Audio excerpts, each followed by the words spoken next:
Ladies and gentlemen, Jesse Ventura is a politician, actor, author, veteran who served 3 tours in Vietnam as a Navy SEAL. He's also a former professional wrestler, as you may know. But Jesse the Body Ventura, actually, I first came to be a fan through the movie Predator, in which he has an incredible role.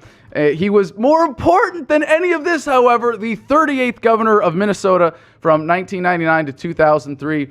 And he might make the case, or has made the case, that there's not a whole lot of difference between professional wrestling and politics. And it's great to hear from that direct perspective. Someone who's got a real incredible resume in both fields. He hosted Conspiracy Theory on True TV and is the author of several books. And he is now the host of Off the Grid that comes to you from Mexico. He does what he is known best for, searching for the truth, no holds barred. Governor, thank you for joining us today.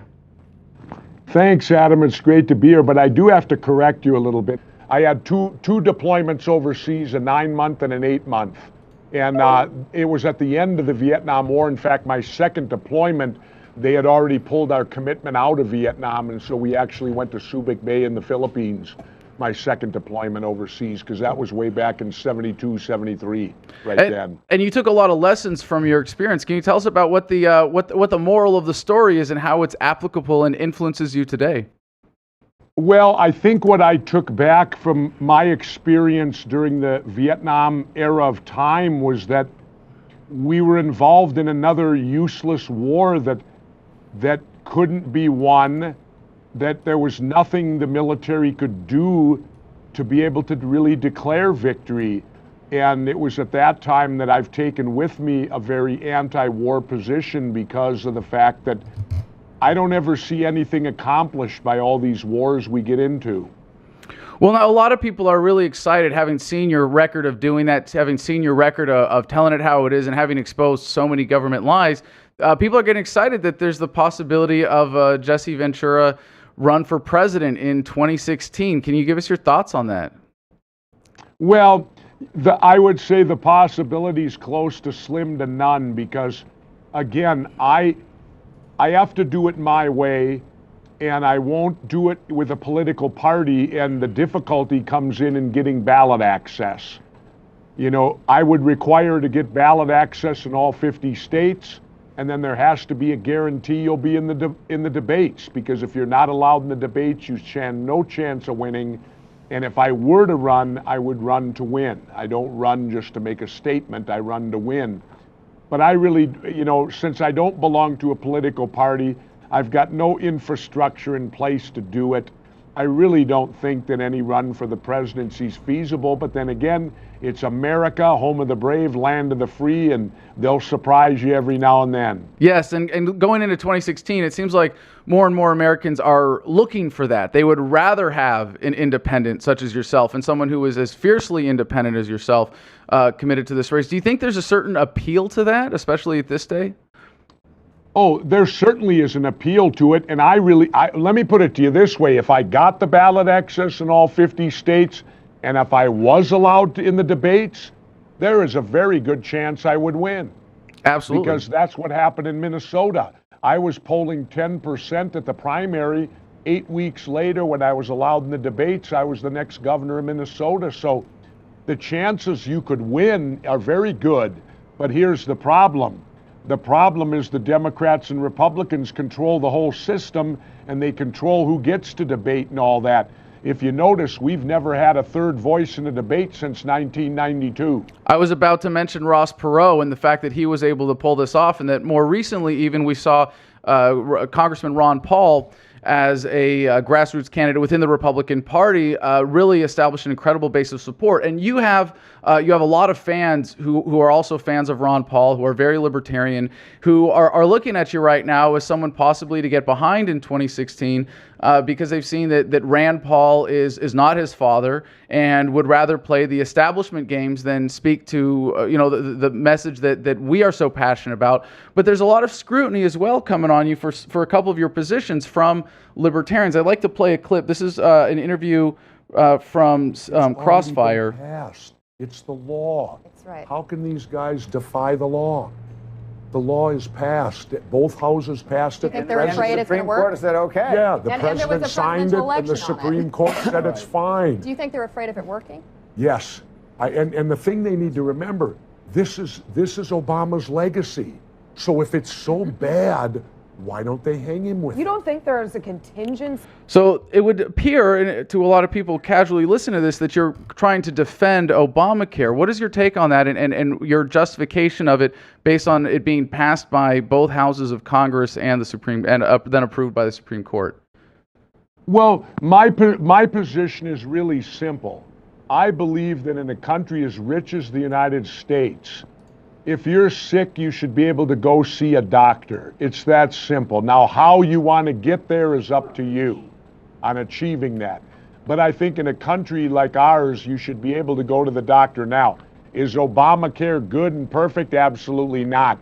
But they've passed it. It's the law. It's reality. Now is the time. If it's there, attempt to fix it. I had this discussion earlier on my show.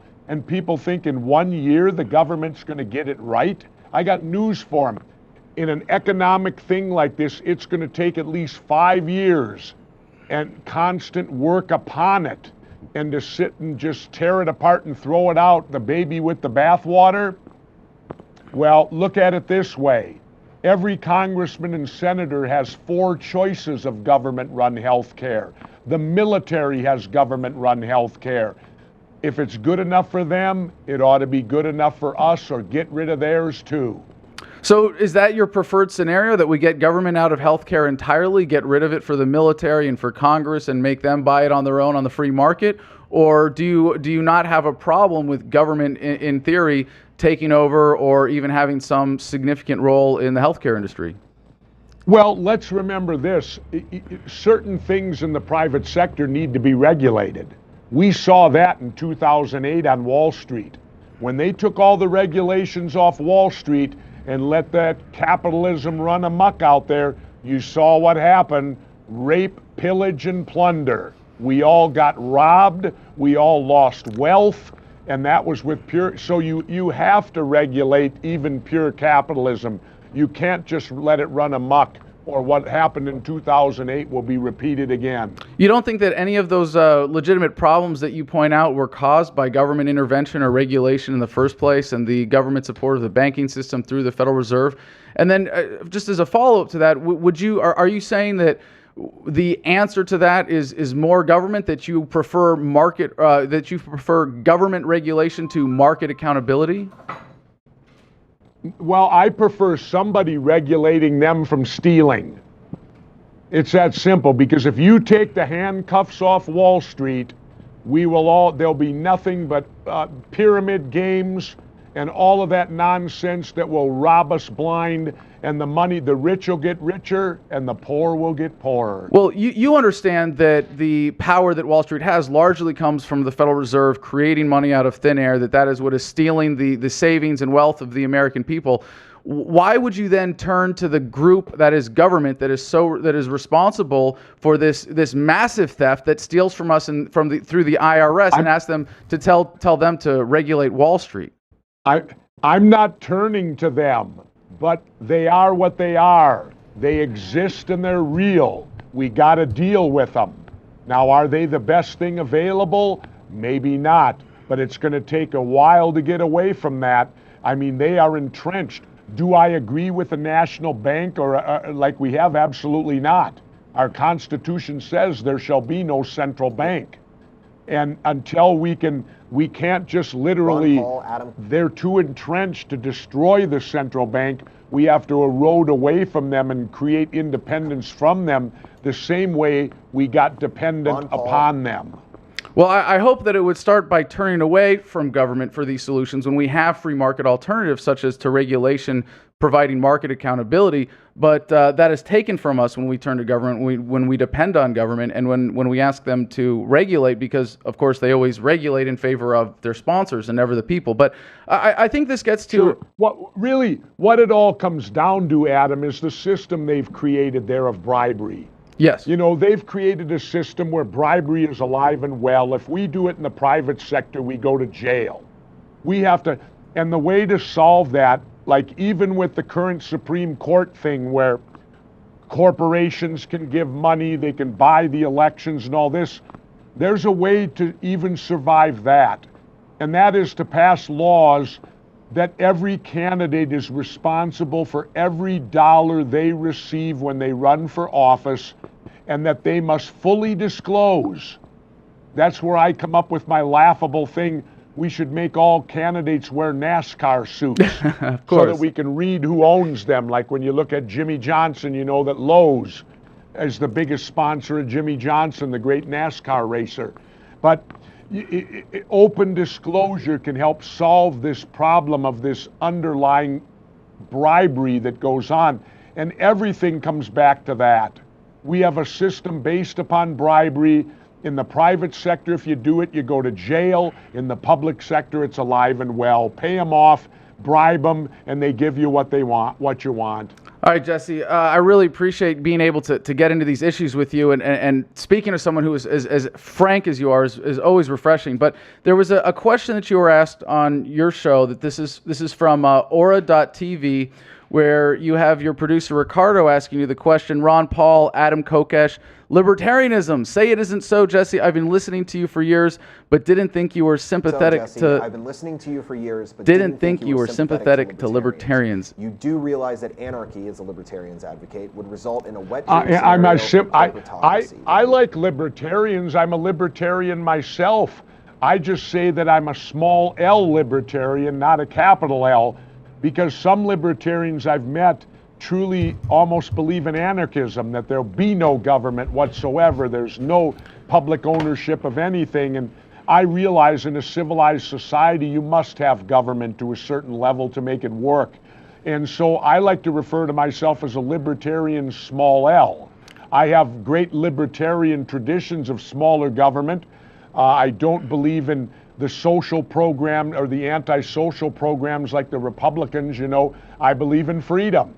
And we don't need the government regulating us on everything that we do in our lives. Government should have a role, but it needs to reduce its role drastically to what it is today. Well, I think it's a very important distinction. A libertarian with a small L, meaning that you believe in freedom as a belief system rather than with a big L as in belonging to a party or any particular doctrine. But I have to ask you then, how do you define freedom and how do you define government? Well, how do I define freedom and government? Freedom is freedom to be able to do most everything you want to do as long as you don't inflict upon someone else. Okay. As long as your freedom doesn't cross over and infringe upon somebody else's freedom. Right. That's where we need government. That's where government comes into the equation. When one person's freedom inflicts upon another person's, then we have to have some mechanism to decide who's inflicting upon who. Okay. But so I guess that's the simplest way I can answer the difference between, libertarian and government and all of that. No, that's a very important distinction. But the way that you define government as that which steps in at that point of conflict, it doesn't really sum it up. I mean, a government is a territorial monopoly that within that territory claims a monopoly on the initiation of force, and as you point out, is essential in settling disputes. But if you believe in the market, if you believe in freedom, then the existence of that government founded on taxation is fundamentally incompatible with your definition of freedom. So I have to ask then, is taxation theft? Is taxation theft? No, I don't believe that it is fully. I believe, though, that the income tax is. Well, let me ask you then, what is theft? The income tax, I don't think we should have it. Well, what is theft? Hold on, wealth is based upon how much you earn. Wealth is more based on what you spend, not what you earn. Okay, well, hold on, sir. I'd really like. I've always advocated for a national sales tax to fund the government if you're going to have it. Because then it's going to be the same rate for everybody that buys in. When you buy something, you pay a certain sales tax that helps to operate the government. And if the government can't survive off a percentage of the gross national product, then it's time to rip this government apart and create a new one. Well, theft is Can taking survive. theft is taking something that you don't own. And when you say that you advocate for a sales tax, you're basically saying that if you buy something at a point of sale, then you have to give a portion of that to the government. And the government collects that by applying the threat of force. If you were to sell something when there's a sales tax. I understand where you're coming from. I guess if you want to have no government, then good luck, because you're going to have chaos, I believe. I think what we have is chaos because of government. Me that we can have life in a civilized society without some form of government. There has to be some form of government, and that form of government has to be paid somehow. That doesn't exist without some type of payment. And how you want to determine to pay and implement a form of government in a civilized society is your call. But I'm not going to buy into the fact that no government will work. I don't believe that. Well, government in itself is the violation of this perfect order of freedom. Government itself is the source of all the chaos. As you and your esteemed work so point out that all of the problems that come from government in your books, the documents that government doesn't want you to see, all of these things. Let me throw this in then. If you're not going to have government, then who solves crime? When someone goes out and commits armed robbery, then we have private vigilantes that ride around and determine who's guilty. Well, actually, that's a very good. See, there's got to be some semblance to order, and you have to pay for that. Absolutely. It comes with a price tag. For your last part, absolutely. But if I may actually address your question here, and it's a very common objection to libertarianism that you can't have the free market provide these things. But the reality is that when you have the government provide these things, when you have the government provide dispute resolution services and public safety services, you get the police state that you have today. And it's not a problem with runaway government. It is inherent to the nature of government, because you're saying we're going to empower the government to have all the guns. We're going to empower them to be the ones that are the ones that get to point them at peaceful people. Yes, citizens can be armed, sure, but the government gets to use violence against people acting peacefully. That is to collect taxes. They get to threaten force to pay for these things. So you have an institution that is based on coercion and violence that gets to set its own salaries, determine its own budget, and then take the money from the people. I need you to educate me, and we can't do it here. You tell me how all of this works without government. Send me a thing and tell us we're going to abolish the existence of government. We will never, ever have it again. And please explain to me how the society will then function without it. Well, I can do it in just a minute, sir, if you'll listen. Because government is force by definition. It is the initiation of force in a given geographical area. It is a monopoly on force that is imposed by a gang of thugs who try to impose their will and come up with excuses through the political process. When you're really libertarian, if you really believe in freedom and you understand, as you define it, sir, that freedom is based on respect for the rights of others, that it is essentially universal nonviolence, a universally nonviolent society is the definition of a free society. And if you impose an organization based on violating that, namely government, you end up with all of the predictable consequences that we have today. And it might be at present that we can't see how we are going to solve these problems of providing for the public safety or building roads without coercion. So by getting rid of the government, everyone will stay in line and everyone will behave. Well, if you can't trust people with power, if you can't trust people with the freedom to behave, how can you trust them with the power to rule over other people? And the question, the question is based on a false premise. But like I said, I got to see it in action. You got to prove it to me that you can remove government and that we as human beings will all respect each other and we won't transgress against each other. Yes, here's the proof right here, sir. And that we'll all be able to handle it in our own way. I would love to see that. I would love to see an example of it. The examples are all around us, sir, and the proof is throughout the world. When you see someone choosing to commit an act of violence against a fellow human being, government almost never is able to step in. Police show up afterwards and file reports and write reports and occasionally catch criminals. But more importantly, they institutionalize criminal behavior in government, as I know you're very familiar with. There is not a single person who, in making a decision whether or not to commit a crime against another person that they know they can get away with, says, well, geez, is government going to come in and stop me if I mug this person? Is there going to be a cop standing between between me and this other person. It doesn't work that way. Most human beings already behave this way. They respect the rights of others. It is only government that is the major aberration in society. And for the individual actors who are legitimate bad actors, we can find the ways to deal with them without turning to other criminals, namely government, in order to deal with that. We can come together peacefully through market mechanisms to achieve those things. How do we find that way? How do we find that way? Explain that way that we find. Who's in charge?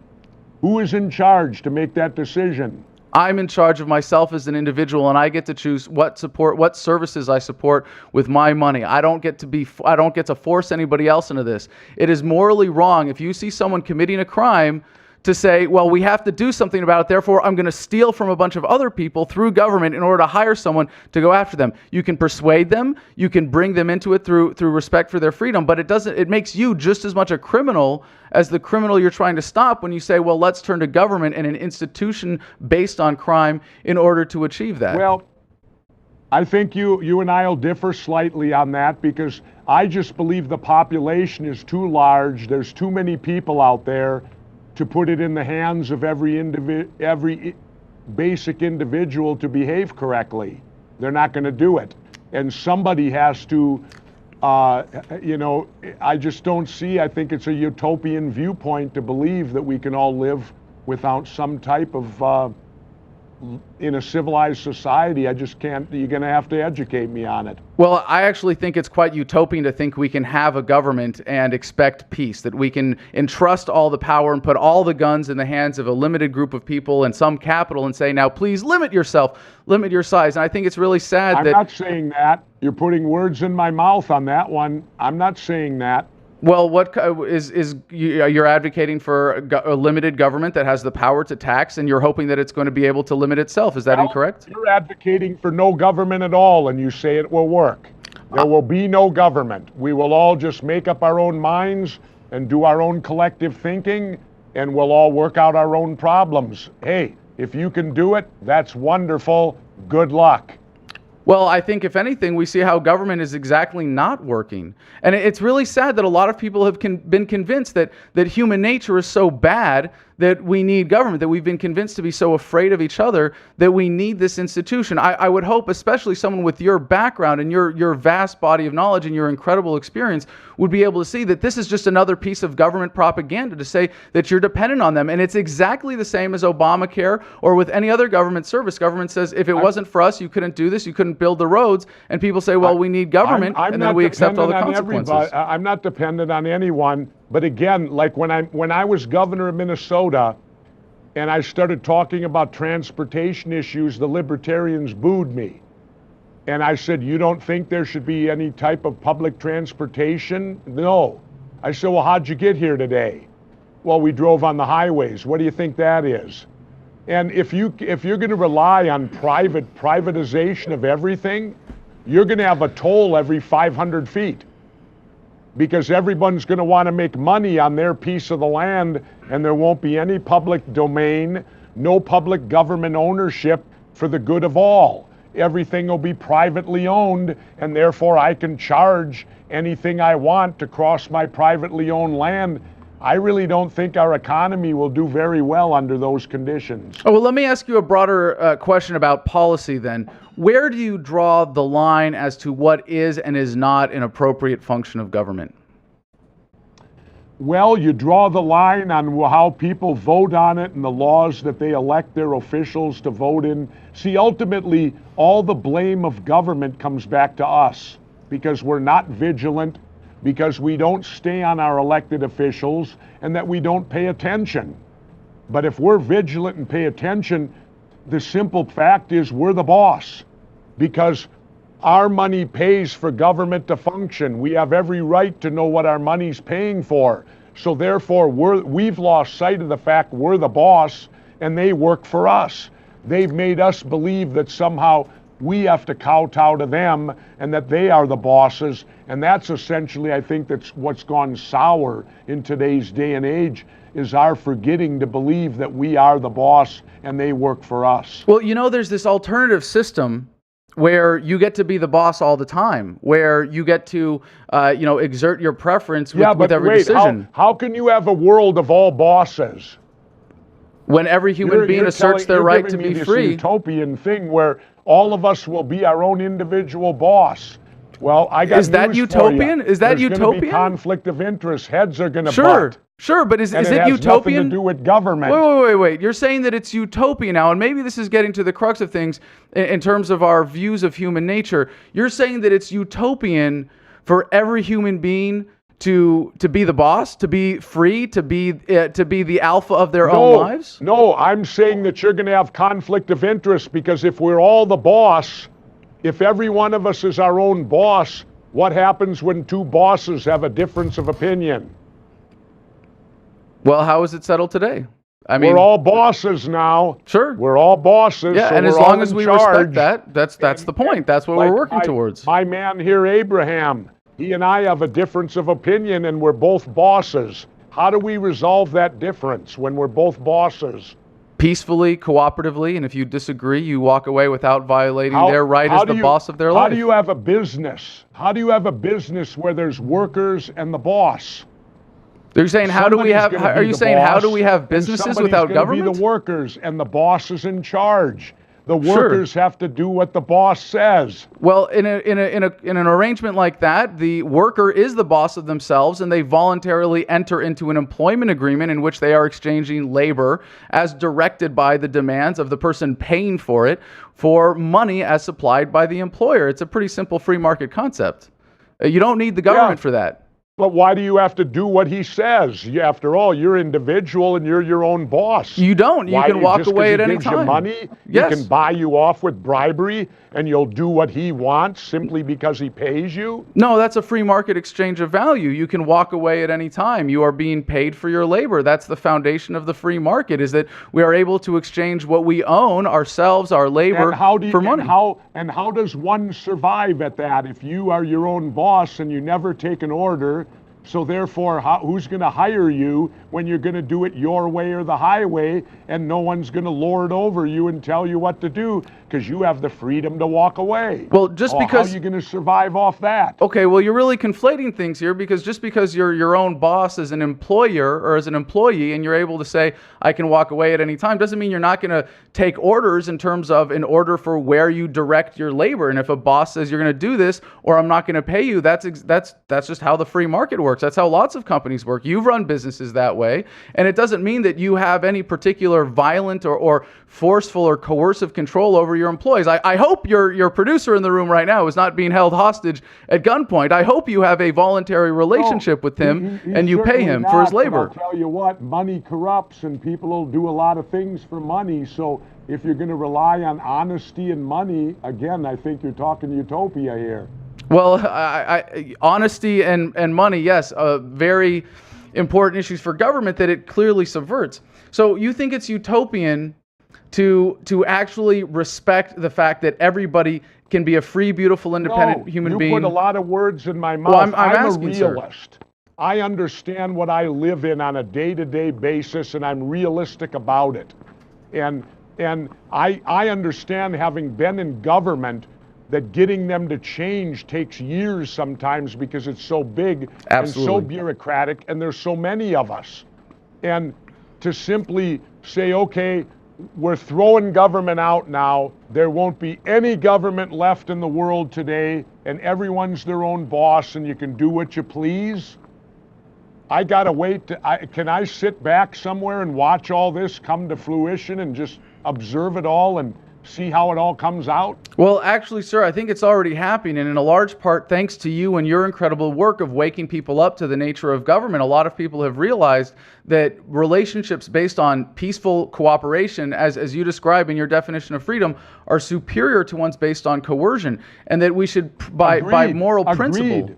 But that's going to take a long time, isn't it, to wean ourselves off government? Absolutely. We can't do it within a week or a month. No, years. I believe it would take several years at least. Dozens of years to work in that direction. Otherwise, it'll be like shock treatment. Everyone's in charge of themselves, and there's no police anymore. And there's nobody, because we're all going to obey and do what's right for society. I just don't buy into that right now because I don't think we're capable of it. Well, I'm sorry, sir. As much as I respect your work, it is hard to hear you make a statement that is seems to be based on the premise that the police force or government police forces actually prevent crimes or have an effect for that more than they commit them. I have not said that at all. Please do not put words in my mouth. I haven't said that. I've just said that in order to change a society that's been in place for thousands of years, which is called government, and you're going to eliminate government, that's not going to happen overnight. It's taken thousands of years to get where it's at, and to destruct it that quickly overnight and expect human nature to survive and do it the right way. Well, like I said, I got to sit back and don't put words in my mouth, sir, and absolutely. say, "Oh, Jesse Ventura's betrayed the cause." Well, no, I appreciate that, in but a civilized society, there has to be some form of organization that oversees it. Well, because sir, if you leave it all to us, it's whoever's got the biggest handgun's going to be in charge. Well, I appreciate your correction there, but I could say the same thing, that you seem to have presumed something about my position in advocating for an immediate transition. No, this is an ideal to be strived for, but the more people wake up to this, the more people accept your definition of freedom, the more likely we are to see this transition to reach this critical mass. And I want to commend you for helping people wake up to this. I would just hope that you would really consider these issues in terms of what is government, what is the free market, and what is the possibility of people taking the lessons learned from your incredible work to realize true freedom, in which we are all respected, as you say, as bosses, but as the alphas of our own lives, as free, beautiful, independent human beings, and have our rights respected in society, and then we can build a society based on those values. I really appreciate the conversation, and I wish we had more time today, and I love being able to have a conversation with someone of your credibility and your experience, and I in the last time we spoke, we talked about our similar combat experience, although I should say mine is really insignificant compared to yours. And I'm very grateful that there are people like you in this fight now who have that same military experience and bring it to a more important fight against government. And let me add, I'm behind you 100%. I just think it's got to be taken. You're talking with people that have been entrenched in a system for a long, long time. And in order to move that system the way we got to do it, everyone wishes you could do it quick, but it's going to take a long, long time to succeed. But keep up the good work, man. That's what makes America great, is we can exchange ideas and work for the betterment of all of us. I'm all for less government, but I just believe that the way you get less government will have to be a bit slower, because I don't think the people of the United States are capable of it, of doing it that quickly, that you're going to have to do it, excuse the term, a little bit in baby steps, in my opinion, on a certain aspects of it. Well, maybe we're closer than it may seem, but I definitely appreciate that. I appreciate the conversation. If you would take a minute, sir, tell us about what you're working on now. What's the status with Off the Grid, and why are you in Mexico? Well, I'm down here because I hate cold weather. To be perfectly honest, I'm born and raised in Minneapolis, Minnesota, and I was a high school swimmer, so I never did anything in the winter. I despise snow. I don't like cold weather, so that's why I live here. We're doing Off the Grid. Of course, it's on every Tuesday through Friday on Aura.tv at 3 p.m. Eastern. It's my dream job because I get to sound off on anything that I want with no, as you say, no FCC regulations on this one, baby. There's no government sitting over me. And I agree, we agree more than we disagree by far. Absolutely. And so I'll just keep pumping out what I believe is the truth, and it's up to the American people to decipher and determine who they want to listen to and what way they want to go. And I think we'd both be confident in saying that if more Americans were in on this level of conversation, we'd be a lot better off. Thank you so much for joining us today, sir. Absolutely, we will be. And we'll find the happy median, and we'll find something we can all live with. Have a good one. All right, so we'll get Jeffrey Berwick back on here now. Hello. All right. We got you back. Sorry, you must be in a third world country. Your internet keeps dropping out. Yep, it's a third world oligarchy here where we have a corporatocracy and internet services provided by only one company in this area. So, no, I'm sorry. Yeah, we do deal with those limitations here in the United Soviet States of America. But you're in Mexico, and do you get to hang out with Jesse Ventura there? No, he never calls me. It was really interesting to see you talk with him. Did you see his body language?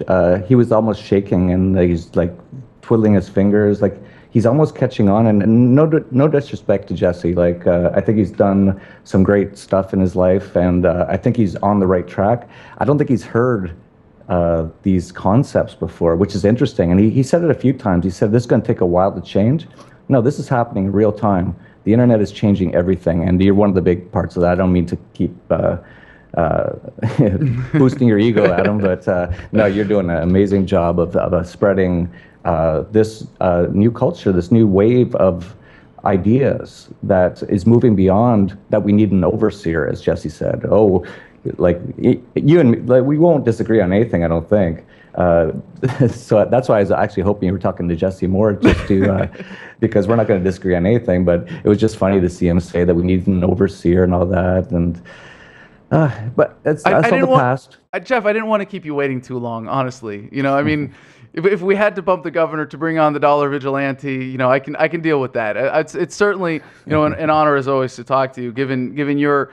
I mean, there are some people in the movement that when you hear that name, you know exactly what you're going to get, because you know that they subscribe to the exact same fundamental core principles that make us libertarians. But I'm really glad that you pointed that out about Mr. Ventura's body language, because you could see some very big gears turning. Big time. And do you want to expound on that a little bit?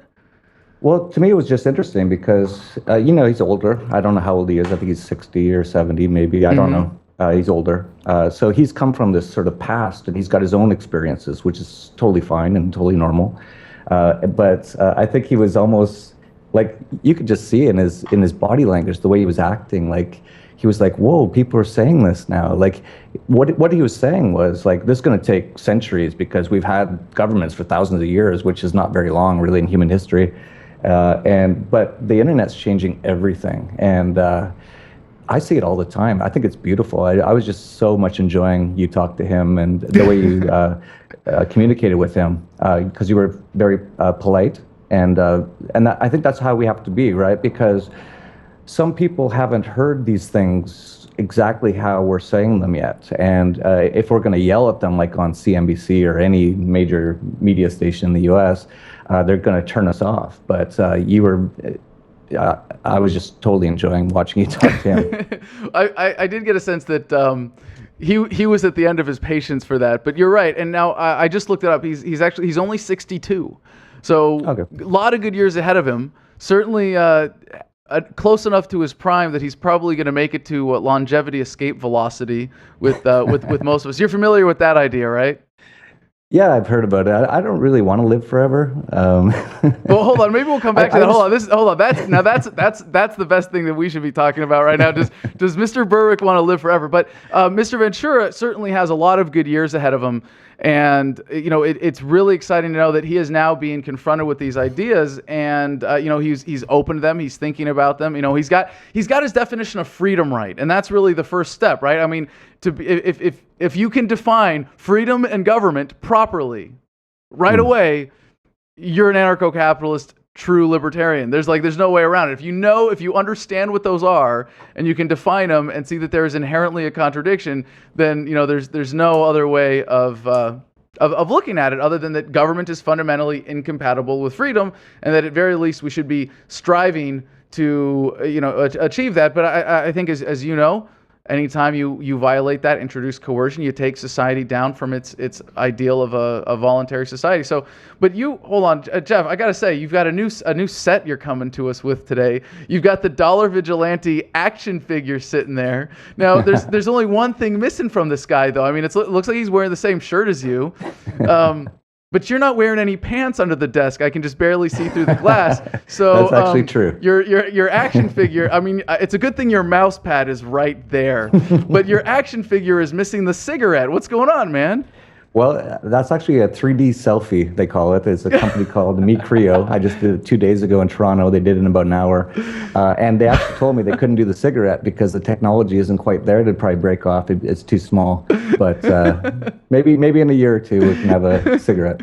Technology is empowering us more and more every day, and sooner or later, Jeffrey's 3D selfie will have a cigarette. But this goes to the larger theme of wanting to live forever or not. And if I may just, for those in our audience who don't understand this concept or who just haven't heard of it yet, this was a coin turned by Aubrey de Grey, longevity, escape, velocity. And it comes from a very simple concept that human life expectancy, now it is, yes, I know, decreasing in the last few years in the United States, but it's not because of our technological or medical capacity. It's because people are eating like shit and just poisoning themselves in so many ways.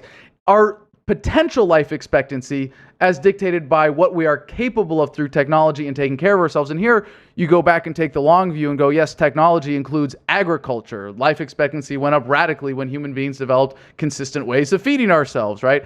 And now we have all these other things, but we see that life expectancy increases are following the growth of technology. And now it's all about computing power and medical technology.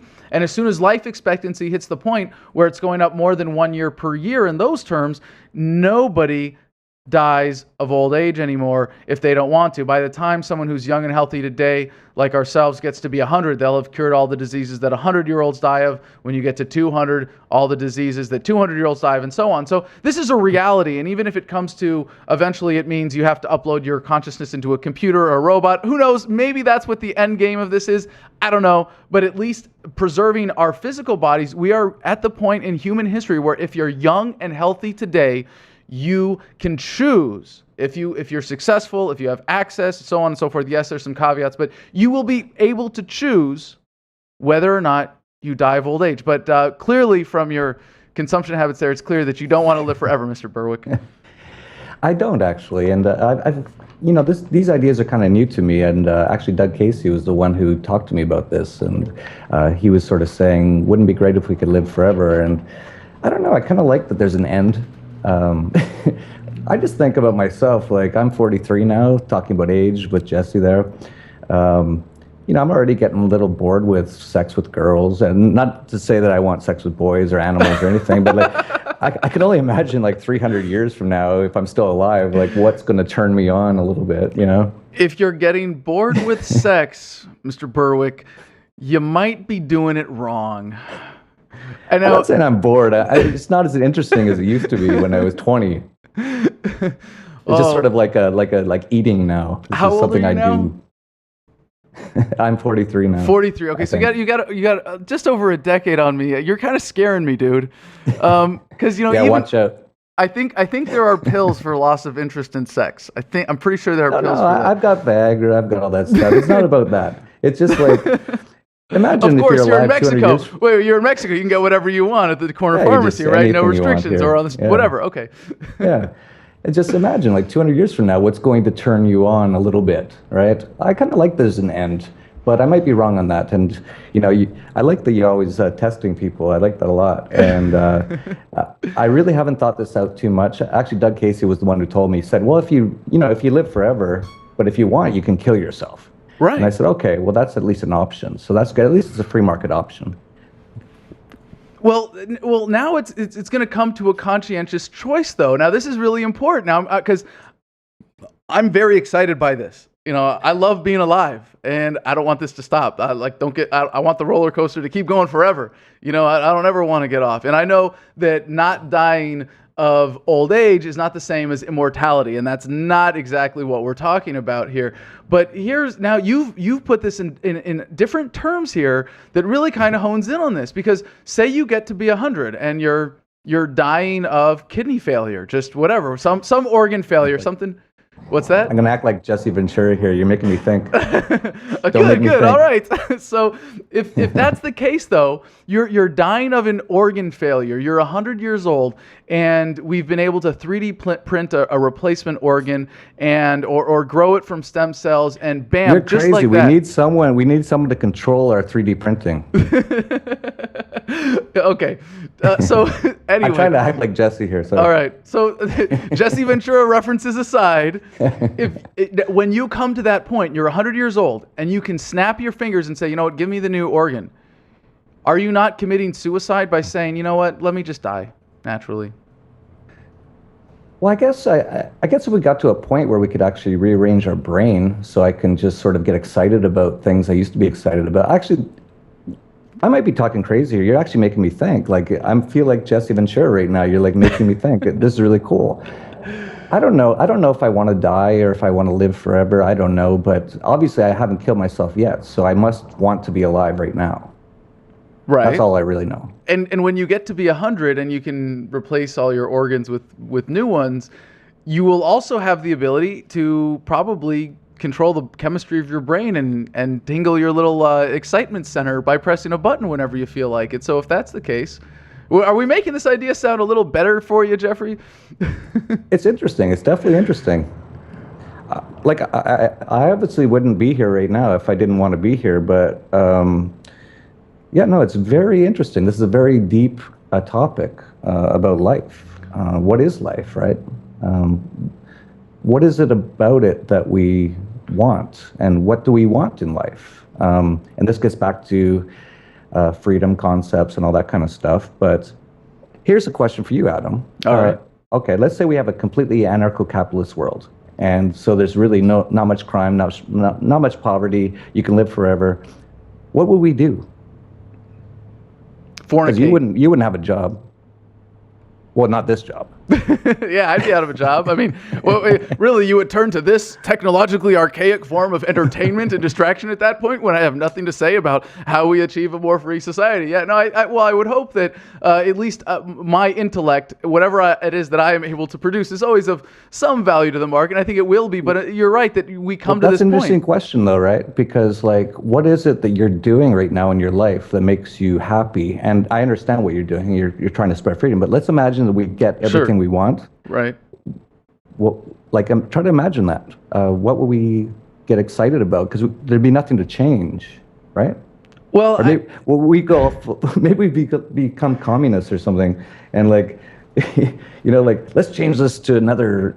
I don't know. It's a very deep question. Well, now we're getting to almost a different philosophical theme here, but also one that's very near to my heart, which is living in the moment and choosing to be happy.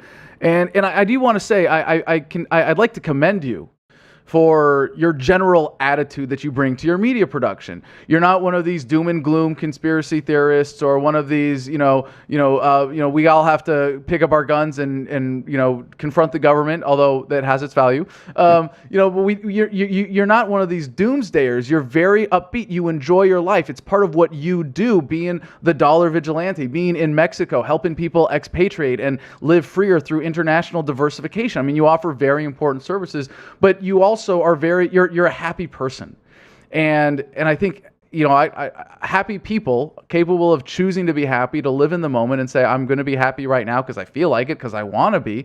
I think that's incredibly empowering. And so if that's the case, then how does that work in this what seems like a far-flung future that is now right around the corner, where we have absolute control of our bodies and minds, and we are at that point of a voluntary society, which I think you agree with me, correct me if I'm wrong, but it is inevitable at this point, right? It's the destiny of the species. I think it's incredibly interesting. Like, we see people like Jesse, and not to talk about he's older or anything again, but like, you can kind of see where he's coming from, and it seems like a really distant past, and it was only like 20 years ago, like, he's got all these ideas about government and all that stuff. It is quite exciting to think about what the future could be like, for sure. And it's, again, sorry to talk like Jesse again, but now you're making me sit back and think, like, what do I want in life? Like, this is a deep, very interesting conversation. Well, then, because this. let me ask you very specifically, again, an idea that's near and dear to me is that what we are doing is not make it or break it. That it's not this, if we don't stand up for freedom now, it's a million years of darkness or anything like that. But that, when I look at the longer view of human history, I see we are progressing towards a less violent, more civilized society. Oh, definitely. Statistically demonstrated now, we are living in the most peaceful times in human history, despite all the wars and police abuses you see on TV. All caused by government, yeah. You are less likely now than at any other point in human history to be subject to interpersonal violence. The takeaway I get from that is that we are on course to achieve a voluntary society, that over time things are getting better and better. Oh, big time. You even watch like those World War II movies, which I guess, I don't know what war Jesse was in, who he killed, whenever he killed for whatever he did. And you were mentioning your military background. But I watched those World War II movies, even Vietnam, and it seems like another planet. Like things are changing dramatically. Look, I'm sitting here in Mexico. We're talking in real time. We're looking at each other, basically. Things are changing dramatically. It's amazing. It's an amazing time to be alive, for sure. It's also quite dangerous, and that's some of the things that I talk about, is that this collapse of the old systems is going to be quite dangerous for some people. But if you're prepared for it, and if you're aware of what's going on, you can definitely survive this transitionary phase. And if we get through to the next phase, which I think we are, just judging by your last interview, just seeing people like Jesse talk about this and think about this, this is changing dramatically. I can't imagine what the world's going to be like in 10 years. It's either going to be horrible or amazing. Well, even there, I see this as, and I think you'd agree, 2 steps forward, 1 step backwards. We're in the middle of the major step backwards that is modern institutional bureaucratic governments, and I think we have personally. I think we're at the high water mark of this. I think this is the beginning of the end of government itself. Like it's not going to get any worse or more violent or bigger than this. Now that's certainly a matter. I generally agree. That's certainly a matter of analytic opinion, and I could very easily be wrong. But I'm confident that I'm right within, a certain range of maybe a decade or two. And you could probably. I think it's sooner than that. I think we're seeing it right now, and you talked about this earlier. Even like the U.S. government now, they wanted to attack Syria. Remember that? That was like 6 months ago. It seems like it was a million years ago now. And the whole world just said, "What? No." Right, and about that, I think that was the positive outcome of all the anti-Iraq and Afghanistan war movement was after the fact. Yeah, like humanity is learning, and thanks to the internet, they actually have access to decent information now. So in the old days, like 20 years ago before the internet, the only information you could really get was from your friends around you or from the television, which is mostly propaganda and programming, which is totally going downhill. I think CNN has like 2,000 viewers now or something. Like really, and they're all in airports. That's the only place I see it. And I put on my headphones. I can't even listen to it. But that guy, who was that? Piers Morgan? He had to run away and just dissolve into dust now.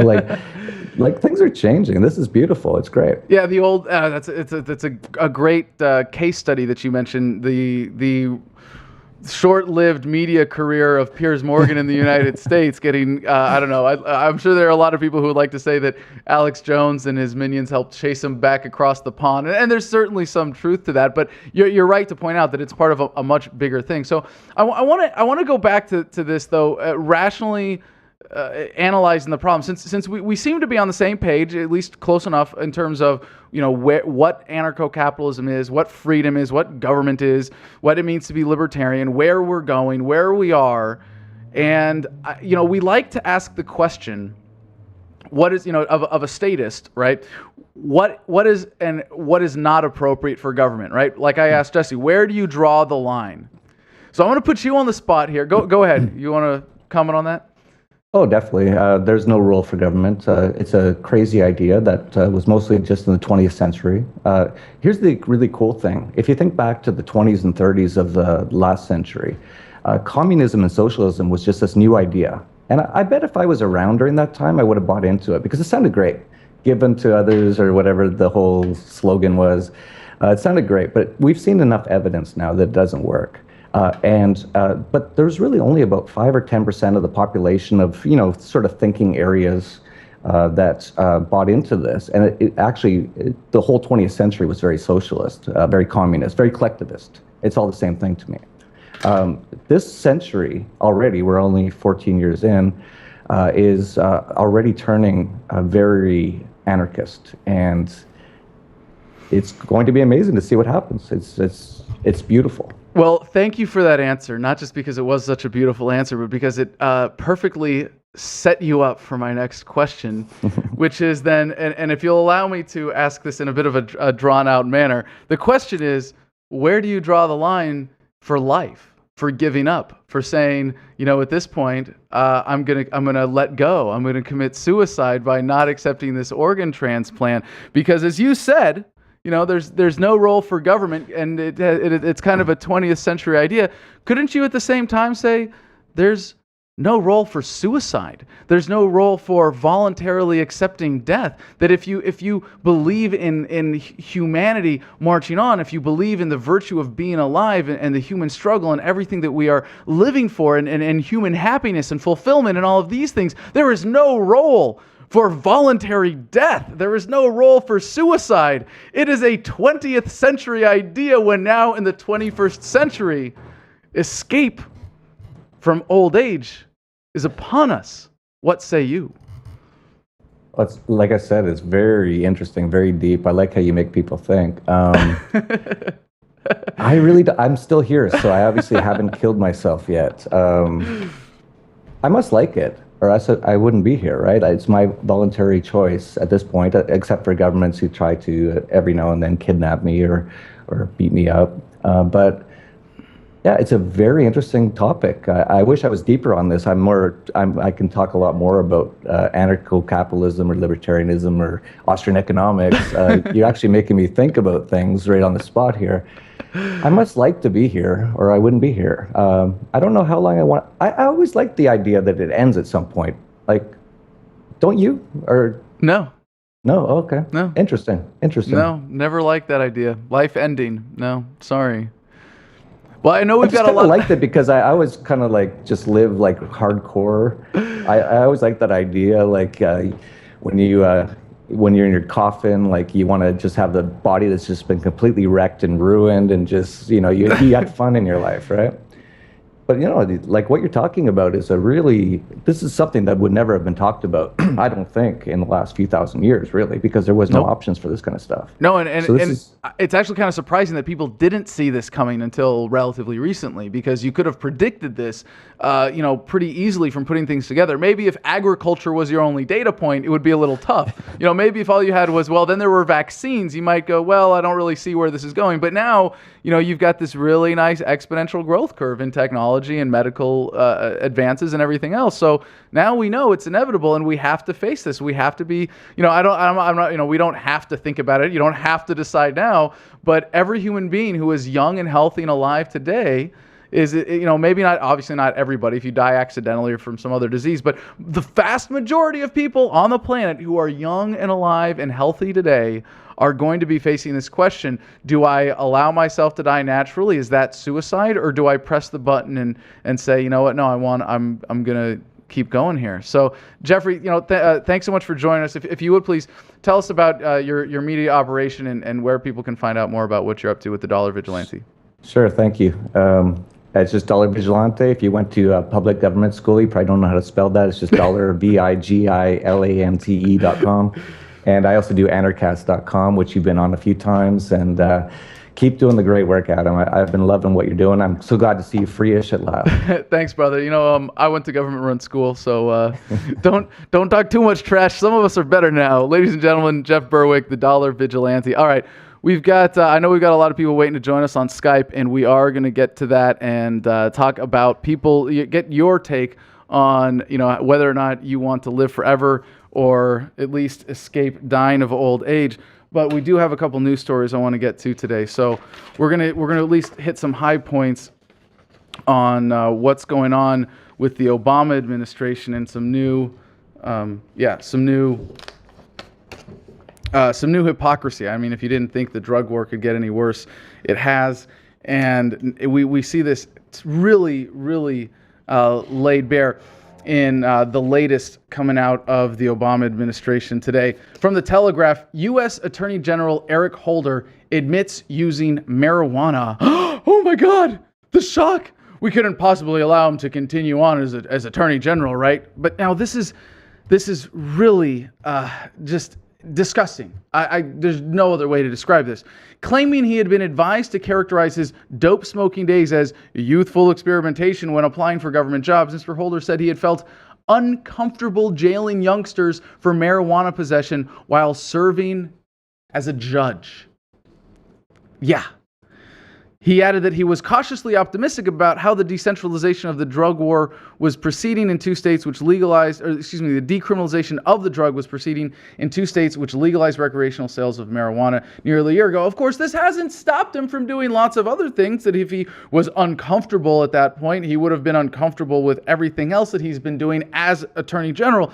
But this is just so revealing because here's the other quote. Well, I'll tell you, as a former judge, I had to put in jail substantial numbers of young people for possessory drug offenses, and it was not from the perspective I had as a judge necessarily a good use of law enforcement resources. When I became U.S. Attorney, we put in place certain guidelines so that people would not end up, especially young people, with criminal records and all that then implies for them. So, if putting someone in jail for a victimless crime is criminal in and of itself. And it seems that he's acknowledging that by his own admission here. I mean, why would it make you uncomfortable, Mr. Holder, if this was a righteous thing, right? He clearly acknowledges that what he is doing is criminal. I mean, this is like a rapist saying, you know what, I felt really uncomfortable raping all of those people over and over again, but I had to do it because that's just the way it is. That's just what what had to happen. They're like there's no universal moral foundation for any of this, and this just it shows how disgusting this racket is. But another story out today from the New York Times: Obama commutes a prisoner's sentence lengthened more than 3 years by a typo. Cesar Huerta Cantu did not discover the mistake until he had already spent 6 years behind bars. His lawyer had missed it. The judge did not notice. But studying a report he was not supposed to have, the federal inmate noticed something was wrong. A typographical error, a single wrong digit, had consigned him to prison for an extra 3.5 years that he was not supposed to serve. Once the error was discovered, the court system refused to correct it. Mr. Cantu had waited too long, a judge ruled. Only with the intervention of President Obama did it finally get fixed. Now, the reason there's this provision in the law that says that, you only have a year, at least as it applies here, you only have a year to appeal something like this, is to keep the court from getting clogged up with people, from jail filing motions and things like this. So what does Mr. Obama do? He finds out that there's this story where, the guy ends up getting a 17.5-year prison term. It's supposed to be, it was 15, reduced to 15 years, but it was still 3.5 years or 3 years longer than it was supposed to be because of a typo in his sentencing guidelines. And what does Mr. Obama do? Oh my God, there's someone going to jail for a victimless crime that I once committed when I was in high school as a member of the Choom Gang. I know, Let's rape him less. Let's imprison him for just a few years less. Let's just minimize the criminality here. But you know what? Both of these guys right here who we're talking about, at least Mr. President and the Attorney General, have the power to end the entire drug war with the stroke of a pen. That's right. They could have done it years ago. This is just how do you even capture the depths of this? It's not hypocrisy. It's a kind of psychopathy. We're talking about psychopaths here who are saying, this is immoral, I did this, I feel bad doing it, but I'm going to keep doing it. Why? We don't think it's good for the American people. No, Mr. Holder even admitted that. Mr. Obama has even said as much about the drug war, and yet it continues. But if you really examine the hypocrisy of government itself, you'll see that exactly this kind of hypocrisy is inherent to the nature of government. So, from Financial Times, is this the world's first 3D printed house? Actually, I can tell you decisively it's not, because last year I had one of those dinky little desktop 3D printers, and I printed a little house from a mouse that a fly landed in, and for that moment it was then a fly house. And so, no, but this is revolutionary technology nonetheless. China invented printing several centuries before Gutenberg's mechanical press in Germany. Now a Chinese company in Shanghai appears to have stolen a march over Europe in the race to build the world's first 3D printed house. A Shanghai company, Shanghai Winsun Decoration Design Engineering Company, says it made 10 3D printed houses, each costing $4,800 each in less than 24 hours. There is, however, some debate over whether the house built is genuinely a 3D creation because it was printed not as a single item but in parts that were then assembled. Oh no.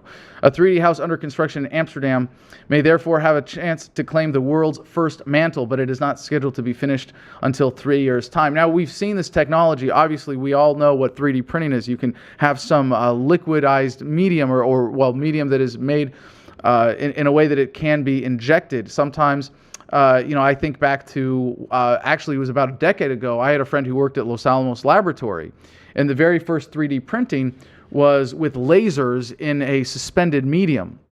And they would have lasers cross, and where the lasers intersected, they would congeal whatever was floating in the medium, and that's how you would create something.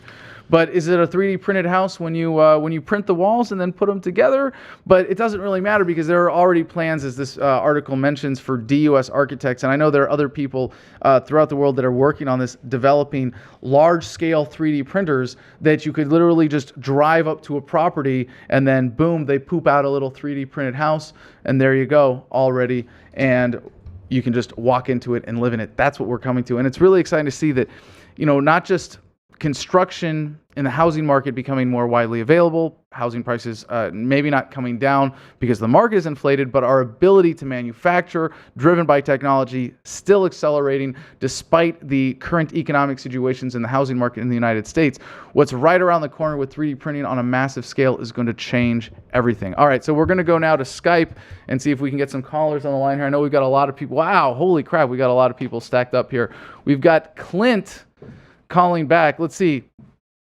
All right, Clint. This is Clint, who was at the police brutality protest where he was roughed up by some cops, and then called in from the show on Monday from the hospital, and with his brother confronted one of the officers live on the air. Very exciting to have that. And if you want to check that out, that video is up on YouTube already at youtube.com/Adam Kokesh. But it looks like we've missed Clint. Let's see. It's only 1:15. All right. Cinto Marinello types yo. And let's see if Jack is still available here. Jack is a 24-year-old Navy submarine force veteran turned college student studying architecture. He'd love to get a chance to talk to you about it. All right. You know what? I shouldn't be going back here because I told him to chat me to get him on the top of the list. And we've got more people that are on the top who would like to be added. Let's see if Ashley, who called in yesterday, is back on the top of the list. Let's see if we can get him on the line here. Ashley, welcome to the show. Ashley, are you there? Sorry, can you hear me? We got you now. Yes, thank you. Yeah, sorry, hardware muted. Yeah. No worries. So, wait. Wait. If is your hardware muted, is that your cool light up headset? Uh-huh. Well, then how come we don't get to see it today? All right, fine. You get your way. What? Oh, did you get to see my light up headset again? Sweet. I mean, what did you? There's the cord. It's a Siberia V2 headset by I don't know what company it is. Wait a sec. Did you really think you could call in and not give us video? I mean, what's the matter? Did you forget to shave today? No, it's fine. All right. So you wanted to talk about the singularity. Mm-hmm. So, thing that occurred to me about you and Jeff Berwick's conversation is you were just talking about aging, and also that the time frame you were talking about was a lot larger than what is likely to occur with the singularity, which is a much bigger occurrence. So, do you know about the technological singularity, or do you want me to define it? I do. Let me take a stab. Make sure we're on the same page here, because this is a very exciting topic, and I really don't like the word, the term tech for what I understand it to describe is the point at which we get computers that are smarter than human brains. Is that correct? No. that is probably a bit earlier. The technological singularity is the point at which we are unable to comprehend the sorts of technological developments that take place. It's the point at the exponential curve of human growth and technology at which it appears infinite to any sort of human. Right. And that, to me, that's much more relevant, because I've heard it defined as this arbitrary benchmark. Like, hello, we, if the most, really, are we so arrogant to think that in the course of this incredible technological development that we happen to be lucky enough to be experiencing, that our little, biological thinking organs are somehow, going to even compare to what we're capable of inventing?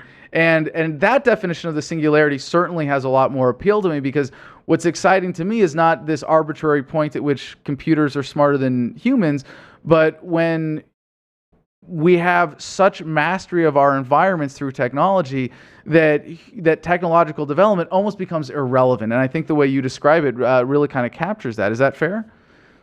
Yeah. And the thing is, it's not faster than in a sense, this is not the first singularity that has occurred. If you look at the point of view of a rock, bacteria was a singularity. If you look at the point of bacteria, plant life. If you look at the point of plant, animals, humans. Basically, it's just another paradigm shift. But this is one is unique in the sense that we have a chance to be a part of it, whereas obviously, the first human's parent couldn't obviously go along with that. Well, I don't think mutation's that sudden, but you know what I mean. Like, this is a unique in the sense that we get to, as people, participate in the next paradigm shift. So the interesting thing about aging is, I looked at a survey recently. Only 4% of people want to live to be older than 120. Like, even want to live to be beyond 120? Oh yeah.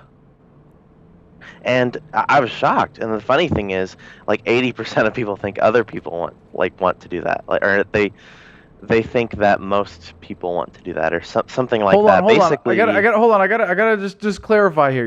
Can you cite a source for the survey? This is a legitimate, statistically let me solid. look it up. Okay, but that's fine. 96% of, is this Americans or people on the planet, or what?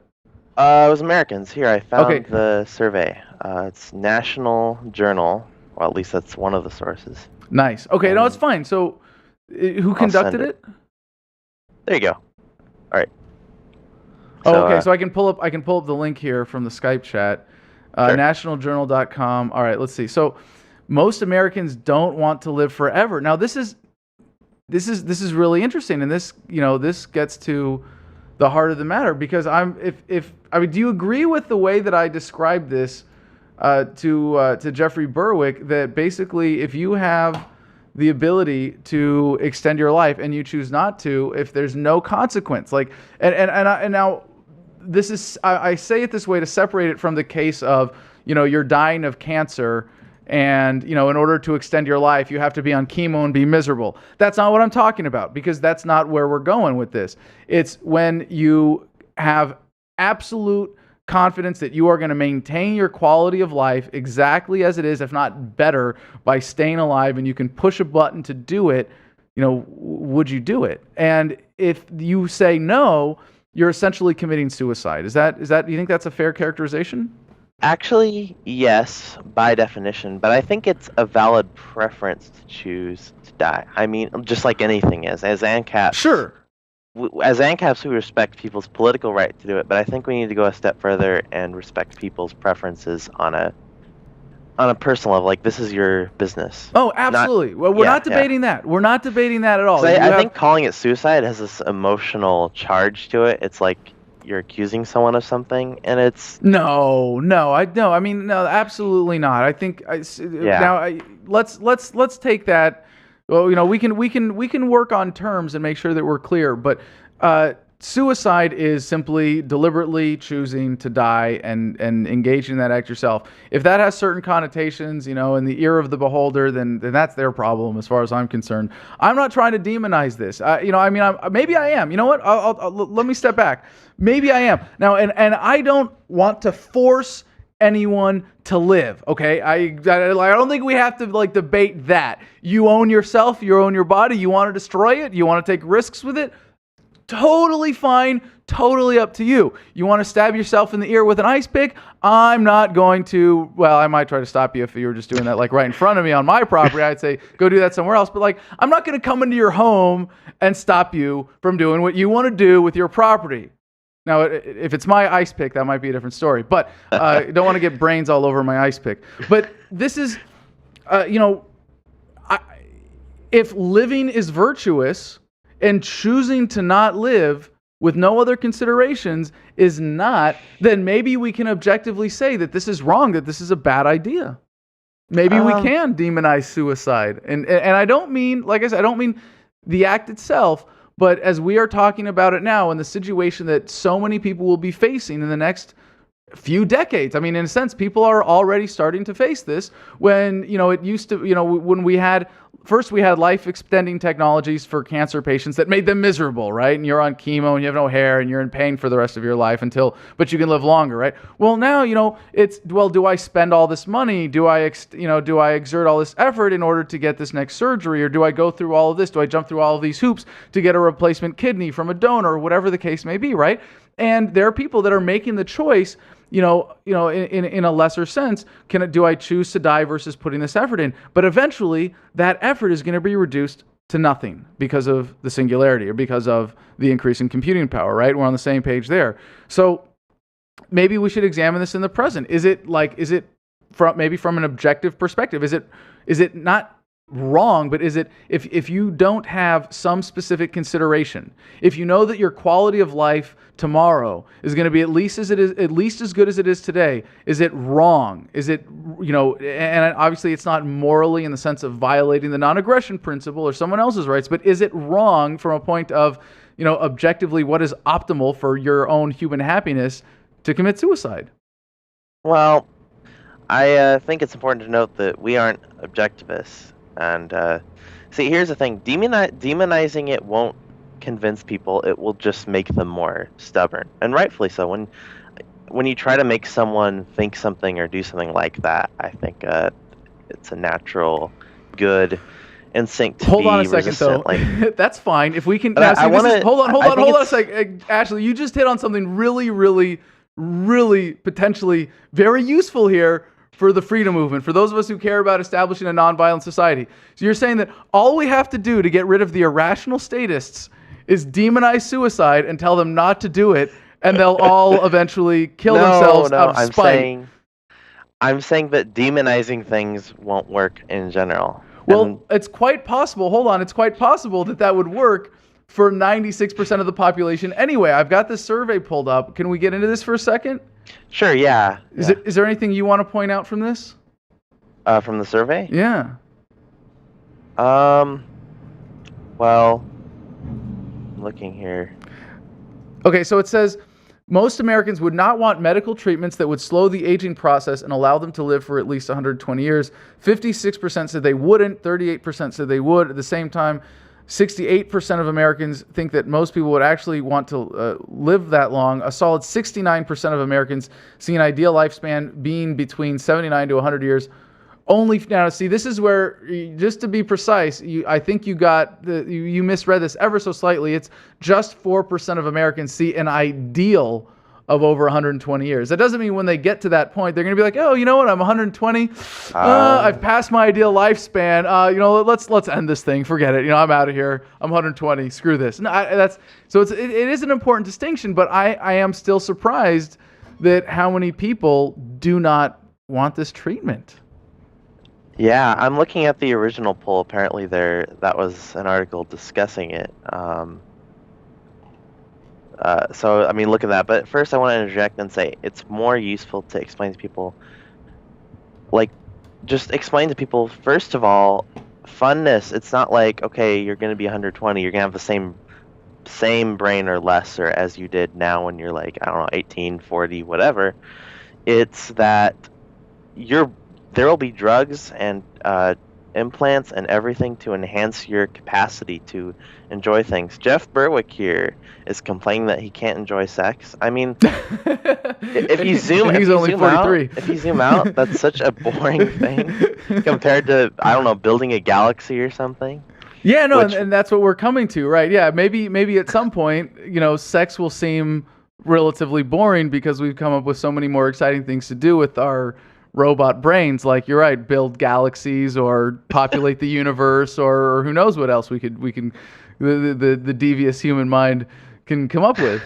Yeah, that was just odd. Like the way he said that, like it was the only thing. Like sex is like your purpose. I don't know. It's a little odd how he focused on that. Well, I think it's just a lot of people think of sex as a pinnacle experience in life, and for people that for people that lead sheltered lives, it is, and that's really sad. Did he say Jeff Berwick lives a sheltered No, life? certainly not. And I think it would be clear from our conversation that he has other things that he enjoys at a similar level. But obviously, even for him, he's still a young man at 43. That was the first thing that jumped to mind, right? Hey, I'm getting you lose that as a man at some point in your life, and it's a different experience from what I understand. Not that I'm anywhere close to that myself, but there's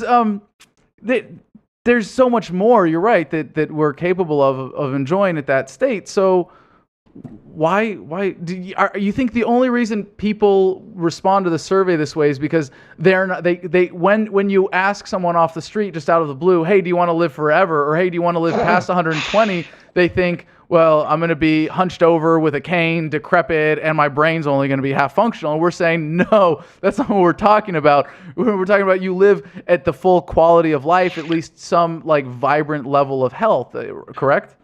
Yeah, and first of all, I want to interject. My friend wants to ask if you have seen the movie Her, and also, do you know about cryonics? Okay, now that you're asking me about it on the show, I'm gonna have to watch it this weekend. I've already got it. I've got it on my computer.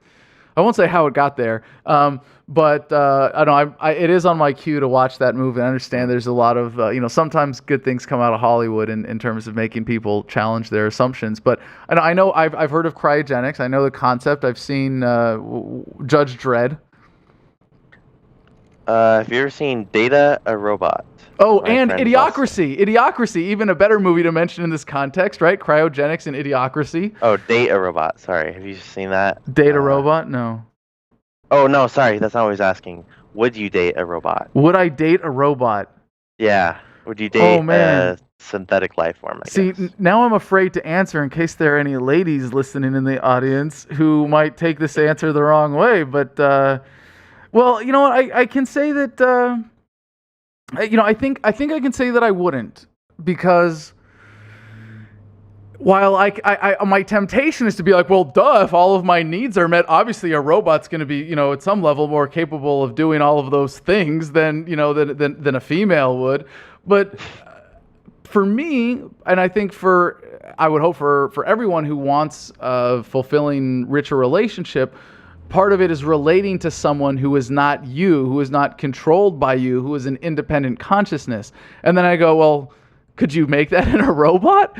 And I think Of course. I think you could, but you couldn't escape the fact that even the creation of that independent consciousness was created or programmed by a human being. But then I go, oh crap, God damn it. Now I'm thinking of my own counter argument as I say that.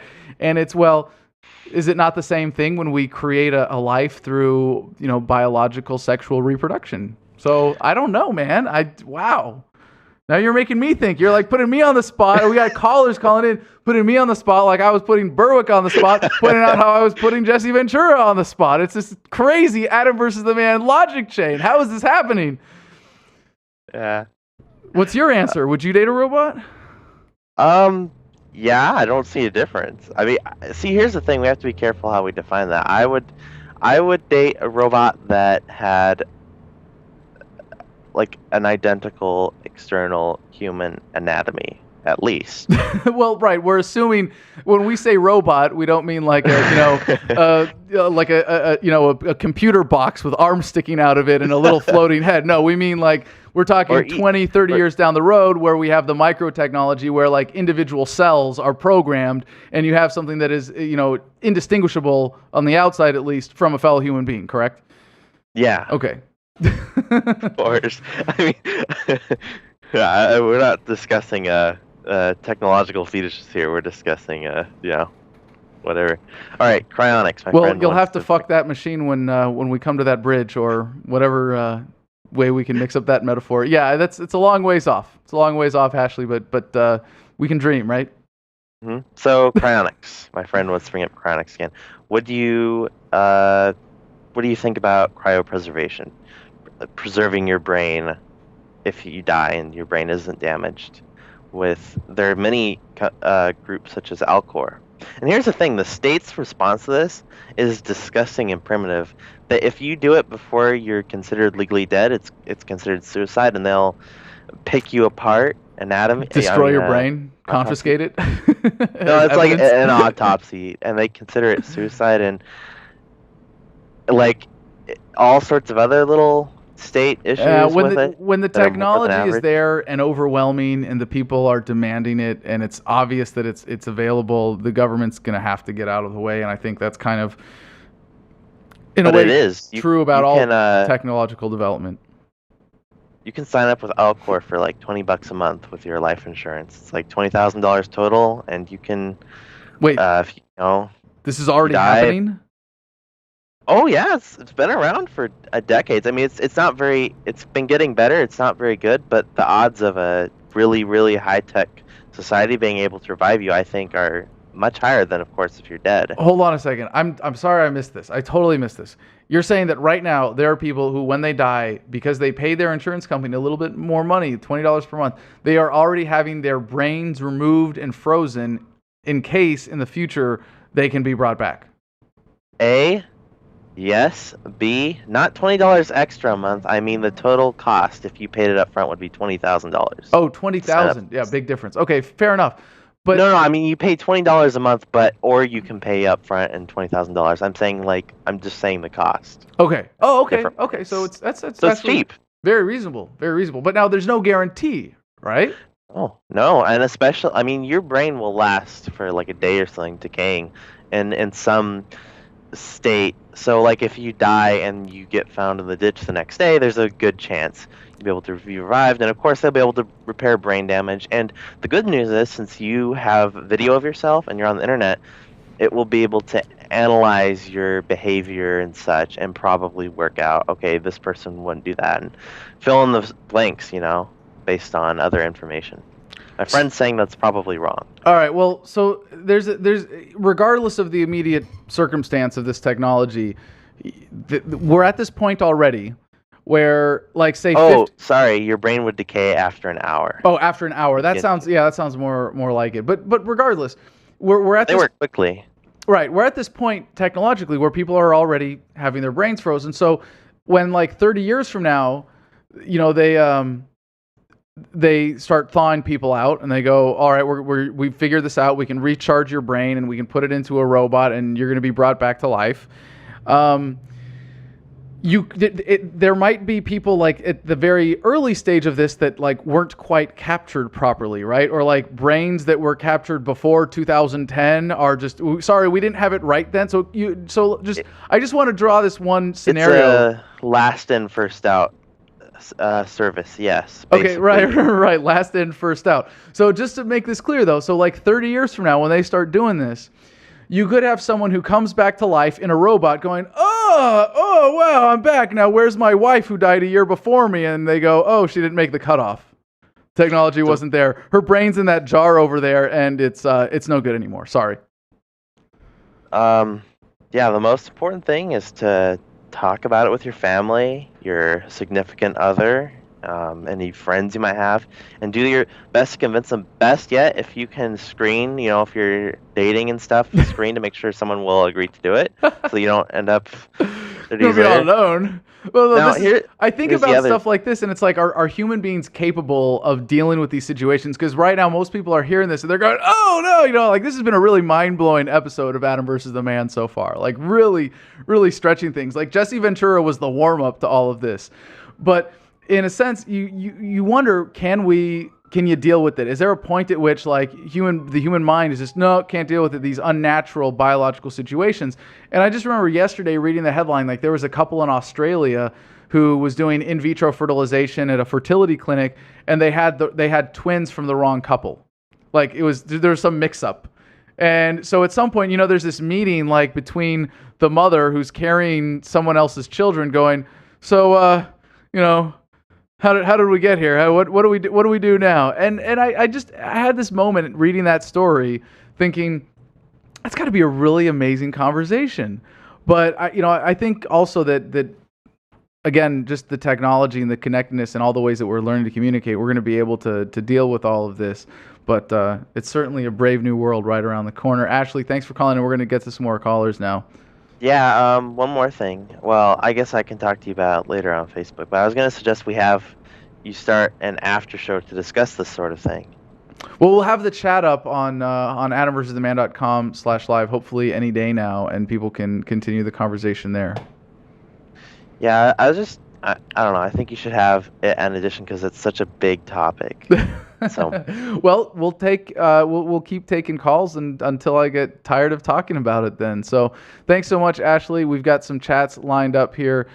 Jason Burak is ready. Let's see. Well, no, he just wants to add me as a contact. And all right, someone says, I just read the instructions. I think I'm going to listen. And let's see. Colin was texting us, chatting us earlier. Let's see if we can get Colin on the line. Colin says, he said utopian 30 minutes in. I would like to talk about the idea of being able to outlive your organs and Mike Rupert. I didn't know much about him, but I think the two go together. I know Mike was a bit darker than most libertarians, but I still think it's an important topic. Colin, welcome to the show. Hey, Adam. What's on your mind, man? Not much. I mean, to be honest, last night I listened to the last podcast from Mike Rupert and I was actually crying.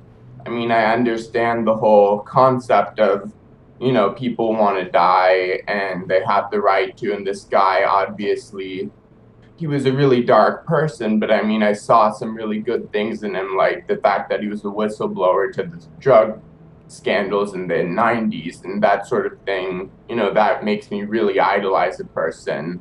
And so I took that kind of hard, but it was making me think kind of, in this liberty movement, I mean, how much of us really do want to live indefinitely? I mean, how, as was being said before, how do we know that in 20 years we won't get full out liberty, and then as human beings we'll need something new and we'll go to communism?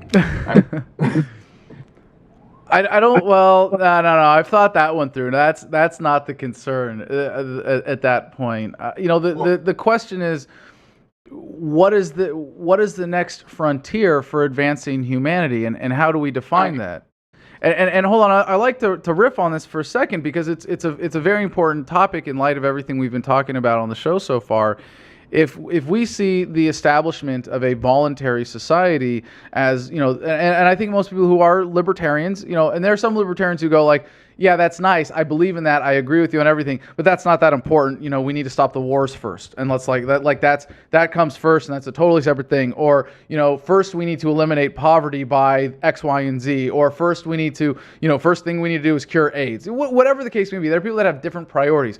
But I think most people who are libertarians, at least certainly activists, are passionate about it because we believe not only is this righteous and correct and moral, the idea of respecting the rights and self-ownership of others, but that shifting the paradigm to embracing that, society embracing that and becoming voluntary is the most important thing right now for advancing humanity. Now then we have to stop and think, well, what is advancing humanity? Is it, based on respect for human will? And to me, I think that's really the only ultimate way of capturing this, because it's not happiness. We can all choose to be happy now, right? We can all choose to live in whatever frame of mind that we want in living in the moment, but clearly we will be materially happier. We will be more harmonious as a society. Those are things that I want. That's just, that's the expression of my will. That's, the vision that I see that is going to make me happy to see manifest. The question is then, once we have achieved that, once we have achieved a voluntary society and we're in this, technologically advanced society, whenever we are, or wherever we are technologically at the point at which we achieve a voluntary society, what is the next frontier then? What is the most important thing for advancing humanity? And then it gets down to, what is the point, right? Well, I think the problem is that I think we're always going to have a desire for some sort of way to live our life, whether it be no government, which is what I believe in personally, but I just feel like when we get to that point of no government, there's going to be so many people like, what am I? I'm a political activist. I have no role here now. And I think we're just going to have so many people that are just kind of upset by this paradigm shift. I think we're going to have even people are like, I can't vote now. I don't like this. I think we're just going to have it seems like a really righteous thing, and I think it's somewhere we're going to get. I'm just worried because I feel like humans throughout history, it doesn't matter how good we get it, we always want to get more. And it seems like, we get greedy at a point, and then we end up maybe making lapses of judgment, or we might, give authority to someone, or, something really stupid like that, which happens basically throughout all of recorded history. And so I guess that's really my concern. Well, I wanted to ask you a very serious question, and then it made me think of, is it from, I forget what movie, but someone says, well, they ask you, what would you do if you had $1 million as a high school guidance counselor? What would you do if you had $1 million?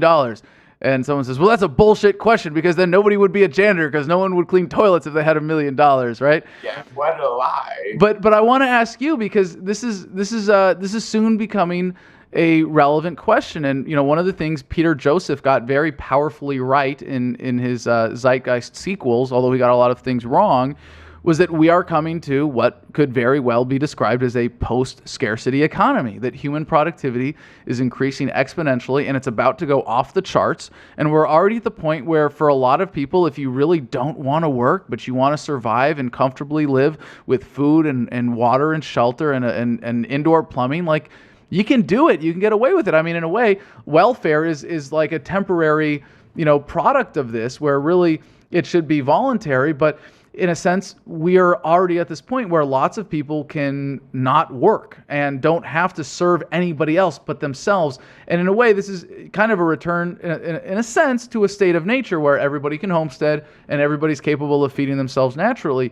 But now we're really coming to the point where you will be able to enjoy all of the trappings of modern life, the standard of living that we have today. You're going to have internet access, you're going to have electricity, you're going to have water, you're going to have food, you're going to have medical care, all of that with essentially not working. If you choose not to, you can have all of that. And this is something that is coming right around the corner, along with the voluntary society. So let me ask you then, Colin, when you get to that point, what the hell are you going to do with yourself? Well, I don't think that money defines people. You can look at people like Joe Rogan. He's still doing a podcast, and if you look at his estimated net worth, it's 20 million. I mean, there's lots of rich people who continue embracing freedom. I don't know if you got, I sent you an email actually about taxes, and I said, personally, I have never filed taxes. I went in a little more in depth, but one of the things I brought up is that I feel like you're right. There's a lot of like welfare in a lot of these systems.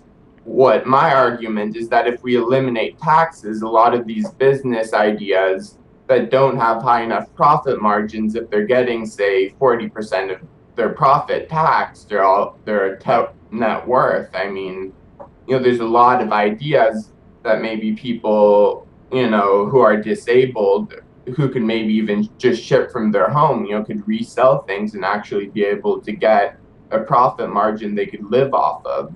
And I mean, I was just kind of thinking, I mean, the statist argument to not having a state is, what are all these, people who can't help themselves going to do? And I guess my argument to that is that I think that, you're in some ways, there's going to be some people who are just so batshit crazy that they cannot do anything for themselves. And I think that will be really unfortunate.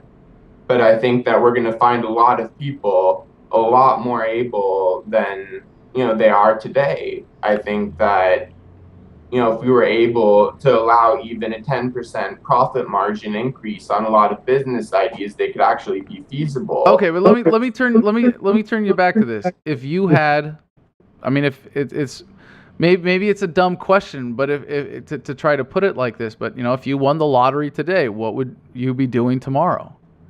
And then the question is, what would most human beings do if that was the case? Because in a sense, by virtue of being alive in 2014 and young and healthy, compared to what it was like 100 years ago, we're all about to hit the lottery.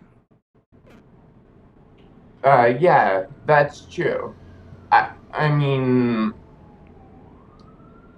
yeah, $1 million, it's not a question that I think about, I don't have very much money. What I would like to say is that I know, when you give someone who doesn't have that much money, say, enough money to buy a house, they're not going to buy a house. They're going to buy a car. They're going to buy food. They're going to buy a chain. They're going to buy all these stupid things before they get the house. And so I think so you think indulgence? 10 million. If you think about how much $1 million will really get you in today's economy, yeah, you can get a mansion or you could get a few nice cars. But I mean, I think you're right. As a matter of people are getting to a point where they're going to have, not have to worry about money. But I think at the same time, it used to be a millionaire was a huge thing.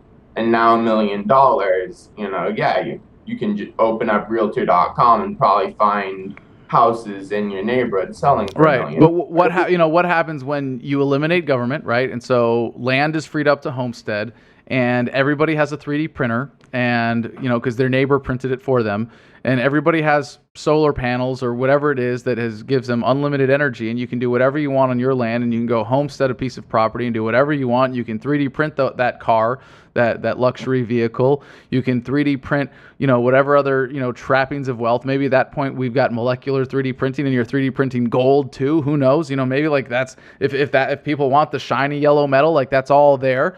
I guess we're all just going to sit around, pleasuring each other as best we can, right? Right, but at this point, why would I need $1 million? Why would I want $1 million? Right. I'm just using that as a proxy for this scenario to try to push you to think like, what would you do? And I mean, for me, I think I've thought about this before. And I used to say, well, what I'm going to do after the revolution, I want to make art. It's self-expression, and if that art ends up being more and more grandiose, and eventually it's taking over the cosmos, and creating galaxies and other planets, and who knows, maybe that's where we go with this, and we're like, the mice from the